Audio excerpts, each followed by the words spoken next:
Good evening mga ka-power. Alauna na naman daling araw.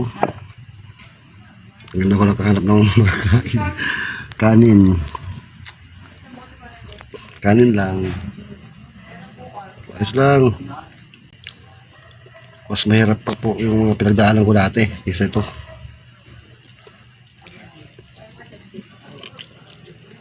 Ito, blessings to.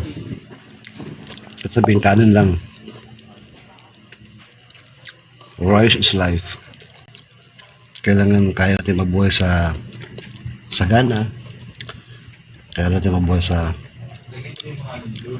tamtaman. At kaya natin mabuhay lalo na sa gipit na sitwasyon. Kanin lang.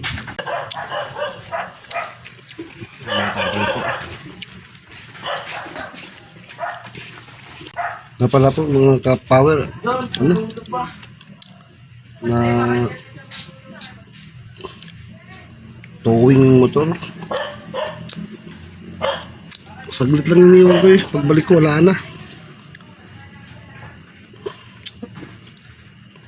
Kasi wala yung mapag-parkingan. Pag nag-parking naman, magbabayad pa dun sa loob. May nakita ko may mga parking dun. Nakapark ng mga tricycle, mga motor. Kala ko pwede lang doon. Inilagay ko dun yung motor. Pagbalik ko wala na. Na-tow sa Pasay. Buti na lang po, nagkasya pa rin pamasahe ko pa uwi. Yan po. Malapit ang flight natin. Tsaka huwag kayong mag-alala mga ka-power, no? I will always update you. All of you. Kahit nasa labas na pa ako uli. I-update ko po kayo lagi. My daily life. Nga kung anong buhay meron doon sa Saudi para pag-ayos na po ng buhay ko. Wala tayong mapapala, so patuloy na ipagsiksikan ko sarili sa kanila, sarili ko sa kina Albi. Na-realize ko na po, natanggap ang laki na pinagbago nila. Mga kapawal, baka isipin nyo, di pa wala pang move on na. Kapag move on na po ako. Wow! Pinili ko lang yung pinakamahirap na paraan. Kasi kailangan kong timbangin eh. Yung kagustuhan kong maayos kami. At yung kagustuhan kong makalimot. The hardest way. Kasi nakapanghinayan din po eh. Sa mga hindi po nakakilala sa kanila, no? Magano po tayo magsalita pag sa labas ng bahay. Malay magsalita, malambing, hinhin. Pero sa labas po ng bahay yun. Mas sa loob ng bahay, never mind. Puro pagkukunyari. Sa loob ng bahay, hindi mo lang ako pinapansin yan. Noon, hindi mo lang pinapansin. Mas paglabas ng bahay, kala mo, napag may kamera, ang lambing-lambing na. Grabe, puro pagkukunyari.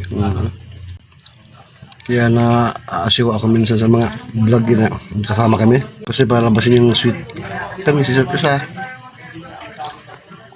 Which is hindi naman totoo. Ako gusto ko sweet kami. Kahit sa loob ng bahay. Pero siya iba eh. Sa loob ng bahay hindi. Hindi ako pinapansin. Kaya malayo ang tulugan ko sa pintuan, sa may gate. Sila sa kwarto. Hindi na ako makatulog sa kwarto man lang. Yun isang naging dahilan kaya ako nabarkada eh. Sa may gate ako natutulog. Kasi ako pwede matulog sa kwarto eh. Pinagtabuyan nila ako eh. Ay matagal ako makatulog. Nasa gate lang ako. Kaya narinig kong mga tao sa labas. At naralaman nila nandun ako. Kasi naglalaro lang ako ng kung ano-ano. Papatugtog. Anyway. Past is past. At least tapos na. Kain po. Buong buhay ko, inalay ko sa kanila eh. Pangalawa na itong ginawa nila sa akin. Nung una nag-abroad siya. Ilang taon? 15 years. Di man ako naalala. Since day 1, na umalis siya ng bahay. Papuntang airport. Hindi na ako tinawagan kahit isang beses. Pero tumatawag sa mga pamilya niya. Sila ang pamilya niya eh. Kami hindi ang pamilya eh. Ginamit lang ako eh. They never, never ever Naitinuring ng kapamilya. Wala. Yun pala yun. Kailangan lang nila siguro ako. May mga times na kailangan nila ako. Yun lang. Pero pag di nila ako kailangan, wala na. Tulad na yun. Nung kailangan nila ako, di ba? Naka-business pa ako. Lahat. Yung vlog, maganda pang vlog. Okay naman lahat, masaya. May nawala ko ng gamit pang vlog. Ayaw pa hirap ng cellphone. Hindi ako makapag-vlog. Doon na. Lumabas na naman yung nilala. Pag di nila ako kailangan, tsapera sa buhay nila. Ganun silang klase ng mga tao. Napakatanga ko. Natatawa na lang ako mga kapower, no? Saan nangyari sa akin?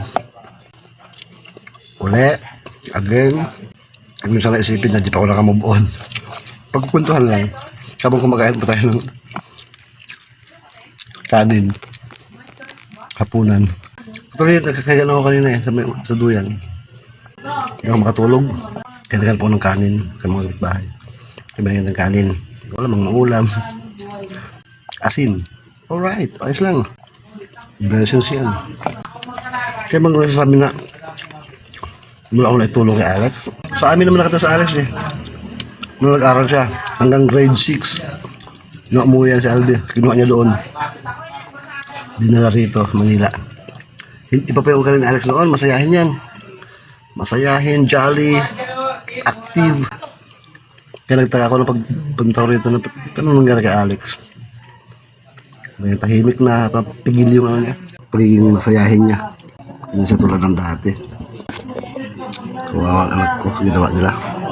Laki ng pagbabago. Pero bago siguro ako umalis mga kapower, I will try na makausap si Alex na po. I will try pero not that hard. Hindi talaga pupursue na ano. I will try pero yung try na ano extreme para makausap po siya, makapagpaliwanag para maintindihan niya ang pangyayari. Pero bakasyon na yata. Bakasyon nga pala mga kapower. Kaya imposible nasa loob lang kasi sila ng bahay lagi. Si Alex po lagi nasa loob ng bahay lang yan. Si mama niya ang gala na ngayon. Dalaga na eh. Yung gusto niyang buhay, dalaga siya. Ayang may pigil sa mga gawa niyang gusto niya. Happenings, yun lang gusto niya. Outing with friends. Hindi siya pwedeng ano. Ayun ko lang na-realize. Hindi siya pwedeng, hindi siya pang wife material. Girlfriend material, oo. Kasi happenings lang naman eh. Walang ano yan. Walang mga obligations. Pero being wife, hindi niya kaya maging isang asawa. Hindi niya kaya maging isang may bahay. Kasi puro pa ako, puro pa kabig. Marunong naman siya magbigay pero binabawi niya. Yun lang. Ilang gamit pa namin na binili na siya bumili na pagdating ng kinabukasan. O yung ano pa po. Makwento ko lang no. Dati bumili niya ng ano, couple ring namin, silver. Habang binibili namin doon, sinuot ko sa kanya, sinuot ko sa akin. Tapos kaya sa bahay. Dito pa yung bahay namin bago kami lumipat. Tapos kinabukasan pero mayroong discussion na hindi niya nagustuhan ng sagot ko. Binawi yung singsing sa akin, kinuha sa daliri ko. Ewan sino nagsusot ngayon, hindi ko alam kung sinong pinagsusot niya ngayon, yung para kanino yun. Huwag naman, bili lang kayo ng sarili niyo. Huwag naman yung singsing na sa akin. Bilang mo siyang iba. Ayoko na po. Sobrang kasing ginawa nila. Yung ulit-ulit na ipamukha sa akin na di nila ako kailangan. Yung araw-araw na bastusin ako, yung pagkatao ko. Kausapin ko siya na seryoso na makinig ka naman sa akin minsan. Sundin mo naman kung ano sasabihin ko. Sagutin ka ba naman ng, ba't ka susundin? Tatay ba kita? Di ba? Pahaganda ang sagot. ganun kabastos. Memorizing.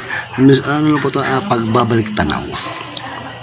Sabi niya naman, di pa nakapag-move on. Masaya nga ako eh.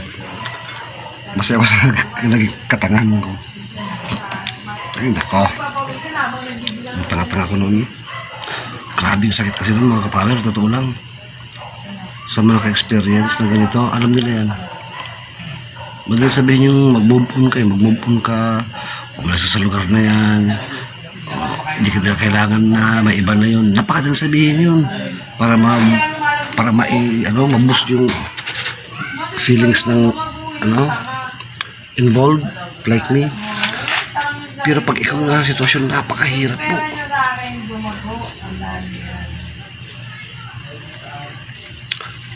Kailangan na talaga nun na na-realize ko, hindi po yung hindi mo kailangan mag-move on. Hindi mo kailangan makalimutan. Acceptance lang talaga. Tanggapin mo na maluwag sa puso mo na ganun sila. Hindi ka nila kailangan. Pinagtatabuyan ka talaga nila sa buhay nila dahil may iba silang gusto, may ibang pangarap. Kaya tanggapin mo rin sarili mo na huwag mo nang ipilit yung sarili mo sa kanila para maging happy lahat, diba? Right? Salamat po mga kapower. Ubos ng kanin. Salamat po sa pagsama sa akin ngayon. Basta tuloy-tuloy lang po. Spread naman good vibes hanggang makalabas tayo ng bansa. Hanggang sa muli po. God bless us all.